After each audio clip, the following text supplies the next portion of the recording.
ഡൽഹിയിലെ ആം ആദ്മി പാർട്ടിയുടെ പരാജയത്തിനു പിന്നാലെ ആം ആദ്മി പാർട്ടി നേതാക്കളെയും മുൻ ഡൽഹി മന്ത്രിമാരെയും കുടുക്കാനുള്ള നീക്കങ്ങൾ ശക്തമാക്കുകയാണ് BJP എന്ന വാർത്തകൾ പുറത്തു വരികയാണ്. ഡൽഹിയിലെ സെക്രട്ടേറിയറ്റിലും ഡൽഹിയിലെ വിവിധ മന്ത്രിമാരുടെയും മുഖ്യമന്ത്രി അതീഷി മർലേനയുടെയും അടക്കം ഓഫീസുകളിൽ നിന്ന് ഫയലുകളും രേഖകളും ഇലക്ട്രോണിക് രേഖകളും പുറത്തേക്ക് കൊണ്ടുപോകുന്നത് പൂർണ്ണമായും നിരോധിച്ചിരിക്കുകയാണ് കേന്ദ്ര സർക്കാരിന് കീഴിൽ വരുന്ന ജനറൽ അഡ്മിനിസ്ട്രേഷൻ ഡിപ്പാർട്ട്മെന്റ്. ഇതിൽ ഏറ്റവും പ്രധാനമായി എടുത്തു പറയേണ്ട കാര്യം, ഈ ഓഫീസുകളിലേക്കും സെക്രട്ടേറിയറ്റിലേക്കുമുള്ള ആളുകളുടെ പ്രവേശനവും കഴിഞ്ഞ ദിവസം മുതൽ ഏതാണ്ട് പൂർണ്ണമായും നിരോധിച്ച മട്ടാണ്.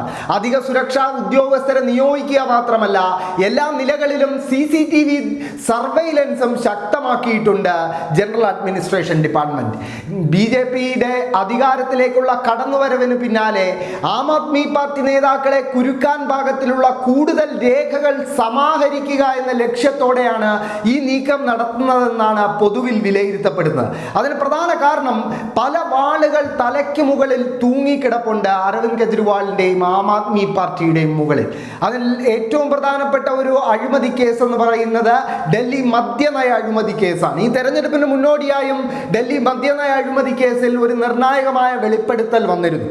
അത് ഡൽഹിയുടെ CAGയുടെ റിപ്പോർട്ടായിരുന്നു. ആ റിപ്പോർട്ട് പ്രകാരം ഈ അരവിന്ദ് കെജ്രിവാളും മനീഷ് സിസോദിയയും ഒക്കെ രൂപപ്പെടുത്തിയ മദ്യനയ മൂലം സർക്കാരിനുണ്ടായത് 2026 കോടി രൂപയുടെ നഷ്ടമാണ് എന്നായിരുന്നു.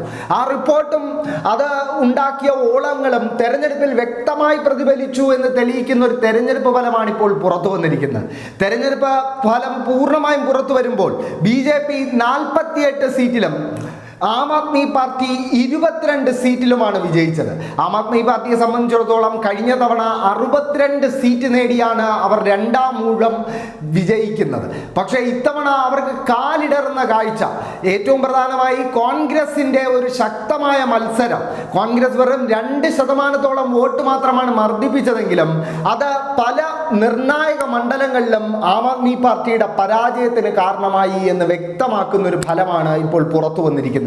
അതിലെടുത്തു പറയേണ്ടത്, അരവിന്ദ് കെജ്രിവാൾ മത്സരിച്ച 2013 മുതൽ ഷീലാ ദീക്ഷിതിനെ പരാജയപ്പെടുത്തുന്നത് മുതൽ അരവിന്ദ് കെജ്രിവാളിന്റെ ഉറച്ച മണ്ഡലമായിരുന്ന ന്യൂഡൽഹി അസംബ്ലി മണ്ഡലത്തിലെ അവസ്ഥയാണ്. ന്യൂഡൽഹി അസംബ്ലി മണ്ഡലത്തിൽ ഇത്തവണ വിജയിച്ചത് BJP സ്ഥാനാർത്ഥിയായ പർവേഷ് സിംഗ് ആണ്.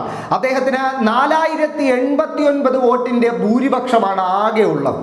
അതേസമയം അവിടുത്തെ കോൺഗ്രസ് സ്ഥാനാർത്ഥിയും ഷീലാ ദീക്ഷിതിന്റെ മകനുമായ സന്ദീപ് ദീക്ഷിത് സ്വന്തമാക്കിയത് 4568 വോട്ടാണ്. അതായത് BJPയുടെ ഭൂരിപക്ഷത്തിനേക്കാളേറെ വോട്ട് കോൺഗ്രസ് അവരുടെ പാളയത്തിൽ എത്തിച്ച് BJPയുടെ വിജയം കെജ്രിവാളിന്റെ മണ്ഡലത്തിൽ പോലും സാധ്യമാക്കി.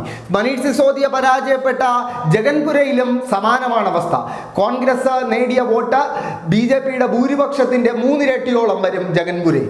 ഇതേപോലെ തന്നെയാണ് ഗ്രേറ്റർ കൈലാഷ്, സംഗം വിഹാർ, മുസ്തഫാബാദ് പോലെയുള്ള മണ്ഡലങ്ങളിലെല്ലാം തന്നെ ആം ആദ്മി പാർട്ടി പരാജയപ്പെടാനുള്ള ഒരു പ്രധാന കാരണം കോൺഗ്രസിന്റെ നേതൃത്വത്തിൽ നടന്ന വോട്ട് ഭിന്നിപ്പ് തന്നെയായിരുന്നു.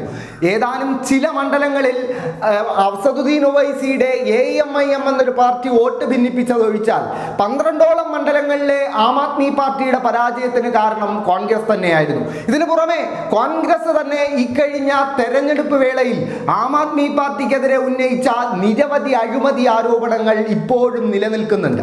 അതിൽ ചിലത് കോവിഡ് കാലത്ത് ഓക്സിജൻ സിലിണ്ടർ വാങ്ങിയതിലെ അഴിമതിയാണ്.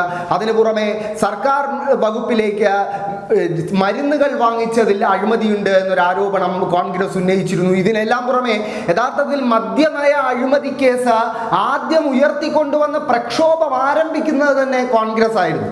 അതുകൊണ്ട് തന്നെ ഈ കേസുകളിലെല്ലാം, ഈ ആരോപണങ്ങളിലെല്ലാം ഇനി ആ കേസുകൾ രജിസ്റ്റർ ചെയ്യപ്പെടുമെന്നും അതിന് സഹായകമായ രേഖകൾ സെക്രട്ടേറിയറ്റിൽ നിന്നും മറ്റ് മന്ത്രിമാരുടെ ഓഫീസിൽ നിന്നും പുറത്തു പോകാതിരിക്കാനുമാണ് BJP ഇത്തരത്തിലൊരു നിരോധനം ഇപ്പോൾ ഡൽഹിയിലെ സെക്രട്ടേറിയറ്റിലും മന്ത്രിമാരുടെ ഓഫീസിലും ഏർപ്പെടുത്തിയിരിക്കുന്നത് എന്ന് വേണം മനസ്സിലാക്കാൻ.